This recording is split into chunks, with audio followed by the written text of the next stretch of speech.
Well, there are, in many fields, sociology, urbanism, broadly speaking, people worry terribly about, see the benefits of private resources investing in the public realm, but worry about the infringement on the public realm because of the dependence on the private sector. And I just want to tease out with you both some of the challenges.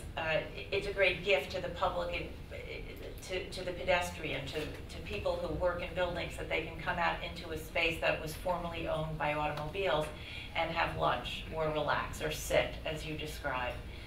But there are certain consequences. In that you are giving up a certain amount of freedom in that space, I suppose, or there are risks, let's say, in managing it. How do you protect against the extension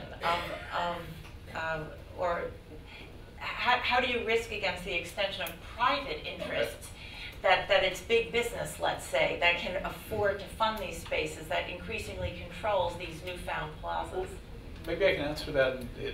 We have a whole series of regulations on what's called privately owned public spaces, POPs, that Amanda Bird's been working on ever since the days of Holly White, studying.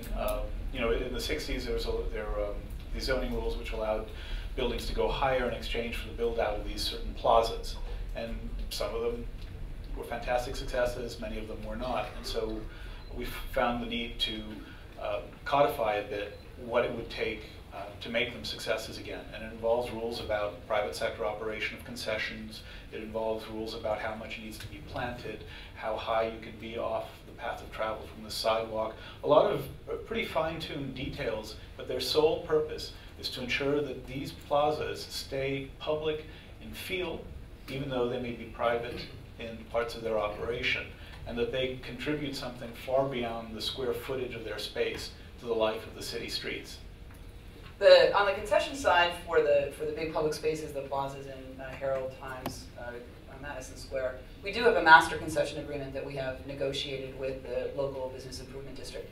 And there are rules about the kinds of public events that you can have, and there's a committee that works on approving different kinds of events for their appropriateness, et cetera. And so we're in a very difficult economic situation as well. And so it is, you're right, it's a balancing act. And so a little bit of this, we'll be feeling it out as we go. But we feel like we've got a very good agreement in place in Times Square and some of the other business improvement districts, Madison Square and the Fashion District, where we've worked together very well, on ensuring that balance is there, that the public sector role, that the public realm is maintained, and it doesn't become like, Times Square brought to you by Dunkin' Donuts. Right. We're really mindful of that over-commercialization, but as you point out, it's a delicate. It's a delicate balance, but we feel like we're at a very good point with the underlying master agreements, and so we're looking forward to ensuring that the public space remains a public space and not just another commercial opportunity to advertise. Advertising is banned? No, advertising is not banned, but it's a balancing act. What are some of the challenges that you've encountered in expanding the public realm in this way? Well, I think the change is difficult. There are 8.2 million New Yorkers, and as I talk to my staff, I've learned that there are 8.2 million traffic engineers. And so everybody has got a very strong opinion about how their streets should be used, what should be done with their parking spaces. Parking is a huge issue, and so again, we're doing everything we can. We held, just this year alone, we've done 2,000 meetings with key stakeholders on every single one of our projects. They go through a review process. We make changes after that consultation. But again, change is hard. So working with communities, describing what it is that we're trying to do to improve, the streets in a neighborhood, the connectivity in a neighborhood, deal with, incredible, we've got a lot of truck traffic in the city. We need to get trucks staying on truck routes. How can we use technology to better monitor that? How do we do the enforcement on that? Again, so there's a whole panoply of issues that a neighborhood faces, but it's really important to work together to as you pointed out earlier, make sure that the commercial businesses are taken care of, the local businesses are taken care of, and that we're creating places that people really want live, work, and play. But the parking piece is certainly right at the top of that list of challenges. Well, we're working very hard on making things like, call them 20-minute neighborhoods, places that have housing as well as commercial, as well as retail, as well as parks, sort of everything in a very complete and sustainable neighborhood. And of course, the roads are the framework that holds it all together.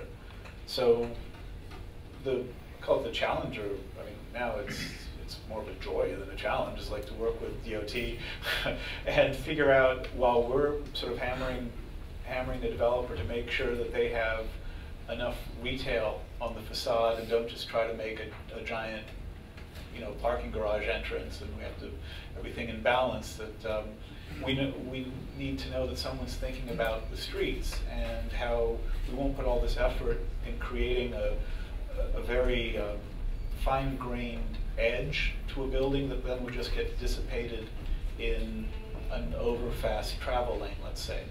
But if we can have that gradient from retail edge to pedestrian clear path to a planting strip with benches to perhaps a parking lane, because actually parked cars sometimes make pedestrians feel safer at times. At times a bike lane might be there and the parking lane might be outboard.